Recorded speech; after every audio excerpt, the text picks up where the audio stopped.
Enseñó sobre la gracia, que no se pierde, sino que pasa a otro que el mérito esté más cerca, cuando por los méritos de los antepasados no pudo pasar a aquel primero, por haberse hecho indigno. Les dijo que por las obras de sus antepasados, que habían hecho un bien, que ellos ni siquiera sabían la hora, todavía gozaban las consecuencias de esta obra buena. En tiempos lejanos habían sus antepasados recibido en la ciudad a gentes echadas a otra comarca.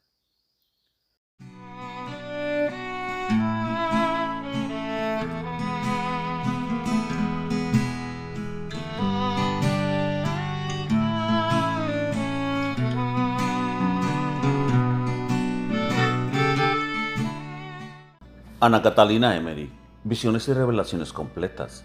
Cuarta parte. La vida de Jesucristo y de su Madre Santísima. Época cuarta.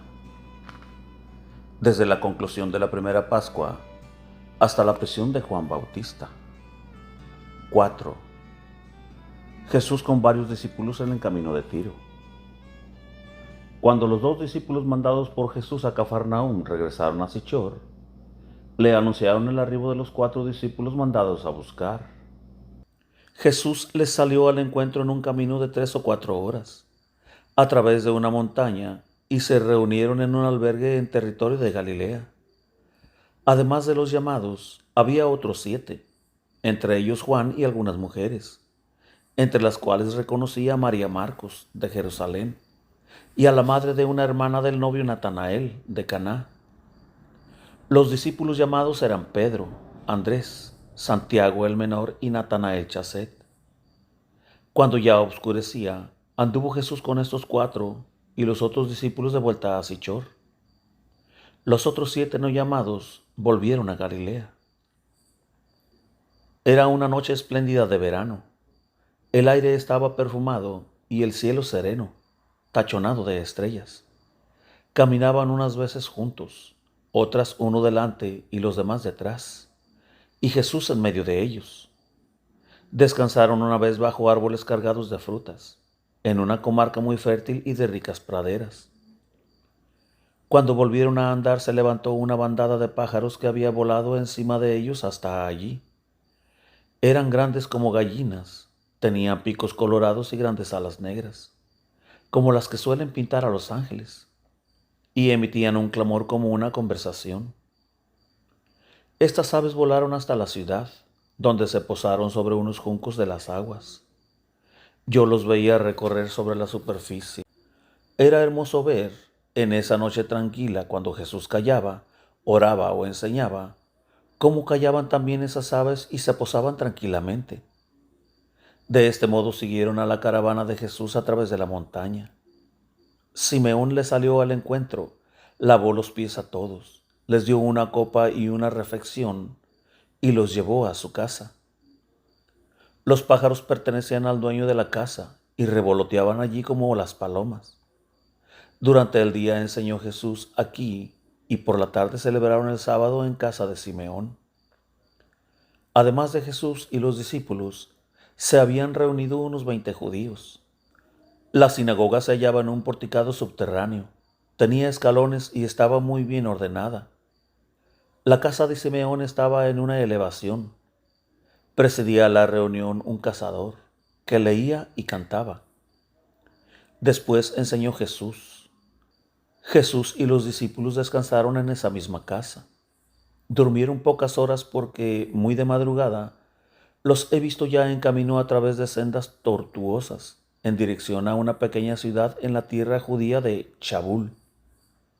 Allí vivían judíos exiliados que solían reunirse en oración común.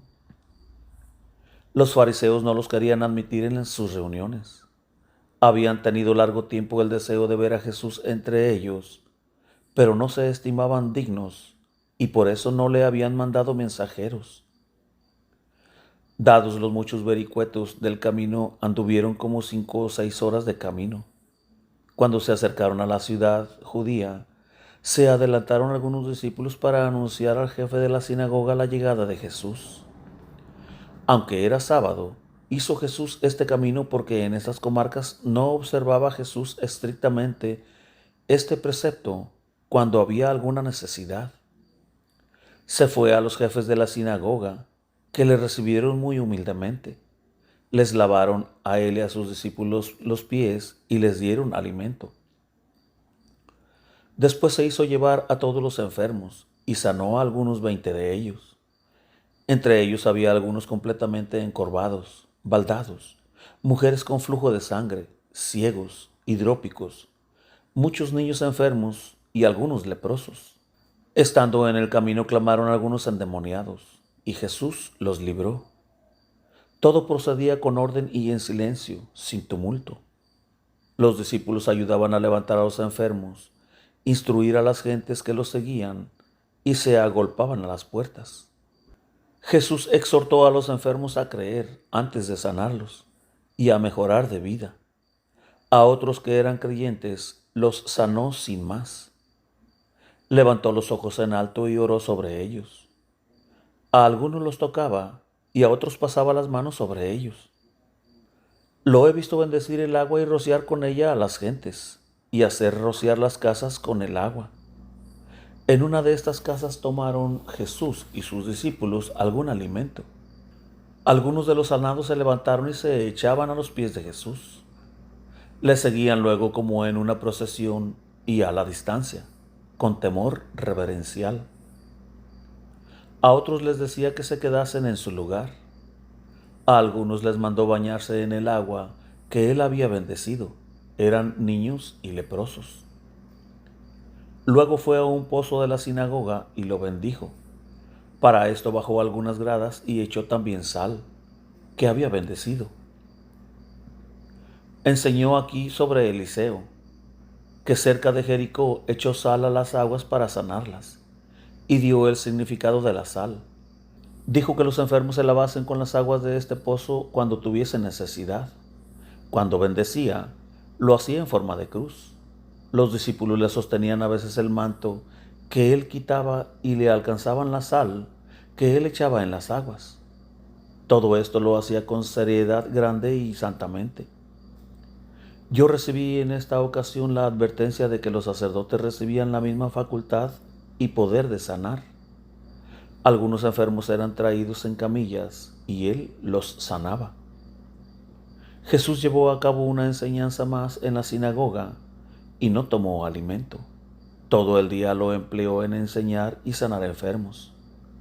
Por la tarde, después del sábado, dejó con sus discípulos el lugar y, despidiéndose de los entristecidos habitantes, les dijo que se quedasen, lo que ellos hicieron humildemente. Los bendijo y sanó las aguas porque tenían agua malsana. Había dentro de las aguas víboras y otros animales con gruesas cabezas y colas. Se dirigió con sus discípulos a un gran albergue distante unas horas, sobre una montaña, y allí comieron y descansaron en la noche. Esta posada la habían dejado de lado cuando vinieron. Días después acudieron muchas gentes a la posada con sus enfermos, que ya sabían que Jesús debía llegar. Eran las que vivían en las laderas de la montaña, en chozas y cavernas. En el oeste vivían, hacia Tiro, los paganos que también se acercaron, y en el este vivían judíos muy pobres. Jesús enseñó hablando de purificación, de lavarse y hacer penitencia, y sanó unas 30 personas. Los paganos estaban aparte, y Jesús les enseñó cuando los demás se hubiesen retirado. Los consoló, y su conversación duró hasta la tarde.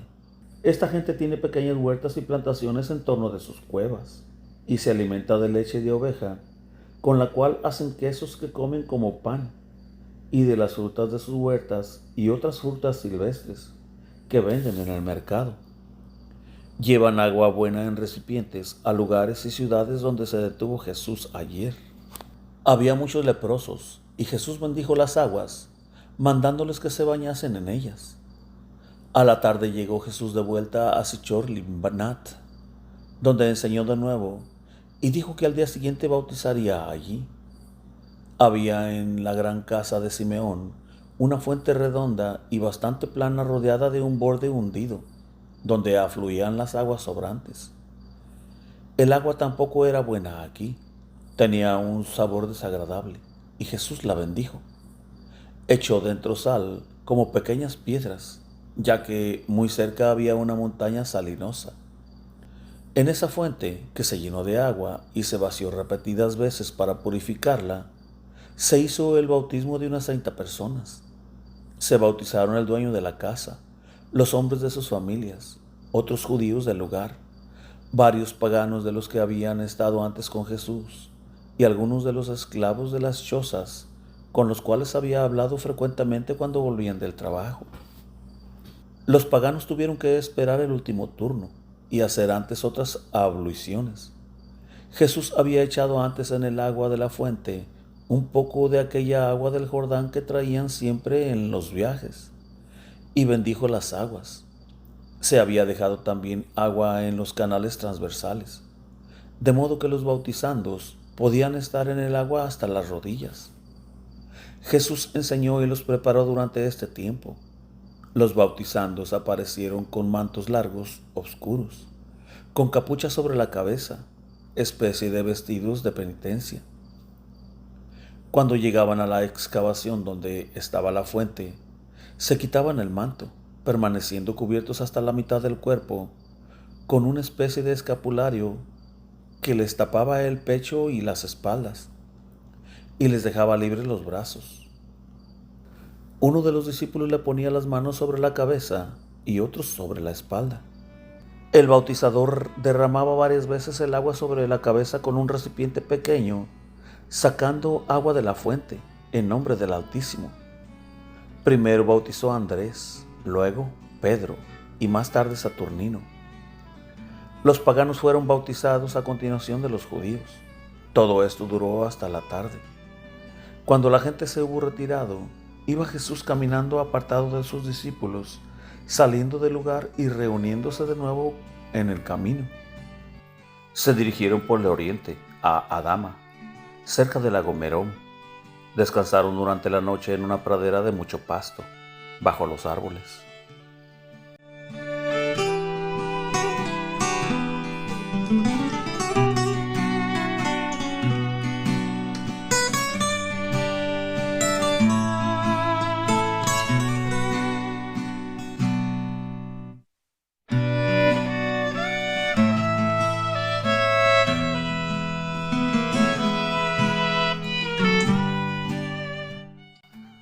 ¡5!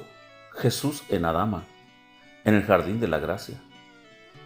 Aunque la ciudad de Adama parecía estar cerca, tuvieron Jesús y sus discípulos que andar por un camino algunas horas más lejos para poder pasar por las aguas del lago Merón, lo que hicieron en una balsa preparada para los viajeros. Al mediodía alcanzaron la ciudad de Adama, rodeada de agua por todos lados. Al este de la ciudad está el lago Merón. El agua rodea la ciudad y se reúne en el lugar de los baños para entrar nuevamente en el lago. Había 5 puentes a diversas distancias. Las orillas escarpadas del lago, a un nivel bajo, estaban cubiertas de juncos y de plantas. Las aguas aparecen turbias hasta el centro del lago, donde corre más claro el río Jordán. En torno del lago veo muchos animales carniceros que merodean. Cuando Jesús se acercaba al lugar de los baños, se llegaban algunos hombres principales de la ciudad que le aguardaban. Le acompañaron a la ciudad y le presentaron al jefe, que habitaba en un castillo con un vestíbulo y otras habitaciones, situado en un lugar espacioso. El vestíbulo estaba adornado con chapas y baldosas brillantes de varios colores. Aquí lavaron los pies a Jesús y a sus discípulos. Les sacudieron los mantos y limpiaron las ropas. Se les trajo abundancia de frutas y hierbas para comer. La gente de Adama tiene esta costumbre, heredada de sus mayores, de recibir y llevar al castillo a todo extranjero, y allí inquirir el porqué de su venida. Si le agrada el forastero, le sirven y atienden, pensando que esto, tarde o temprano, les traerá algún provecho. A los viajeros que no les agrada, llegan hasta ponerlos en la cárcel. Adama y otras 20 poblaciones pertenecen a una comarca bajo uno de los Herodes. Los habitantes de la ciudad eran judíos samaritanos, los cuales, por haberse alejado de los demás, Habían admitido otras aberraciones. No se practicaba, sin embargo, la idolatría, y aún los paganos que habitaban aquí tenían sus ídolos en secreto. Jesús fue conducido por los hombres de la ciudad a la sinagoga, que tenía 3 pisos, a donde habían reunido gran cantidad de personas, los hombres delante y las mujeres detrás. Primero rezaron pidiendo a Dios que fuera para su mayor gloria lo que iban a entender de la enseñanza de Jesús. Este habló primero de las promesas, diciendo que todas se habían cumplido una tras otra. Enseñó sobre la gracia, que no se pierde, sino que pasa a otro que en mérito esté más cerca, cuando por los méritos de los antepasados no pudo pasar a aquel primero, por haberse hecho indigno.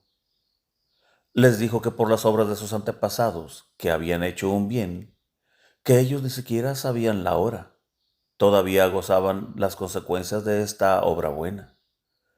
En tiempos lejanos habían sus antepasados recibido en la ciudad a gentes echadas a otra comarca. Jesús y sus discípulos se alojaban en una gran posada, junto a la puerta por la cual habían entrado. En las cercanías de los baños, más al sur, había un lugar donde se enseñaba. Alrededor de una colina cubierta de verdor, se había erguido un sillón para enseñar. Era un asiento de piedra. En torno había un gran espacio con 5 hileras de árboles que daban espesa sombra contra los ardores del sol. Era un sitio ameno y lo llamaban el Jardín de la Gracia, porque, decían las gentes, aquí habían recibido una vez una gracia muy grande. Como había otro lugar en la parte norte de la ciudad, de donde, decían, les había venido una gran calamidad en otros tiempos. Los discípulos entraban en las casas y avisaban a la gente que se reuniese en el Jardín de la Gracia, porque Jesús quería tener allí una gran reunión.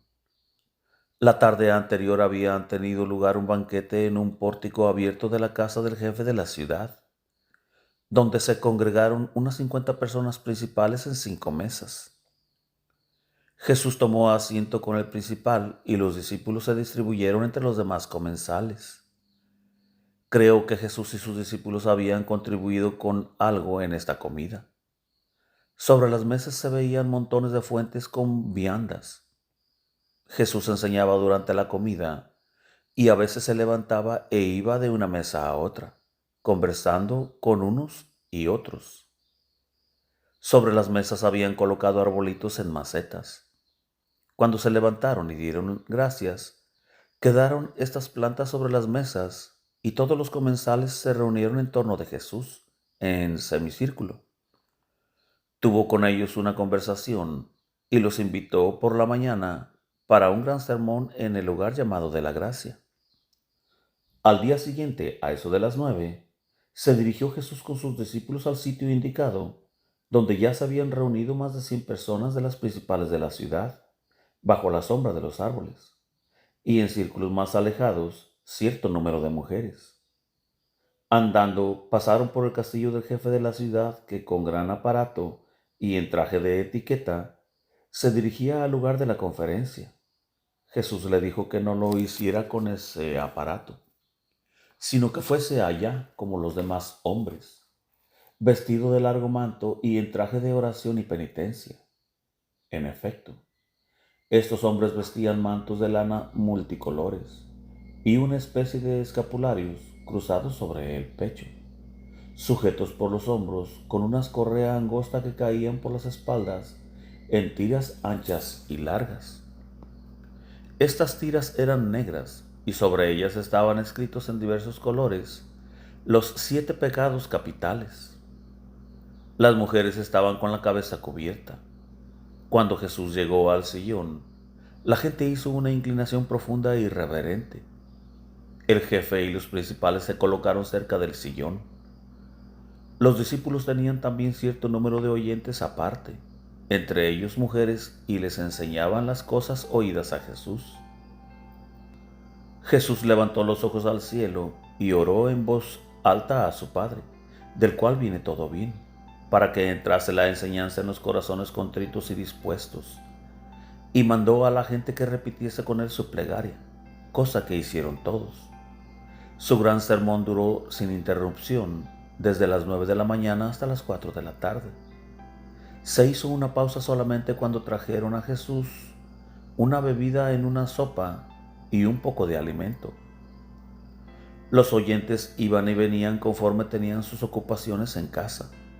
Jesús habló de la penitencia y del bautismo, del cual decía que era una purificación espiritual y una absolución. He visto que hasta Pentecostés no se bautizaba a las mujeres. Los niños y niñas de 5 a 8 años fueron también bautizados, pero no mayores. Yo no sé explicar ahora el misterio que todo esto encerraba. También habló Jesús de Moisés, cuando quebró las tablas de la ley, del becerro de oro, de los truenos y de los relámpagos del Sinaí.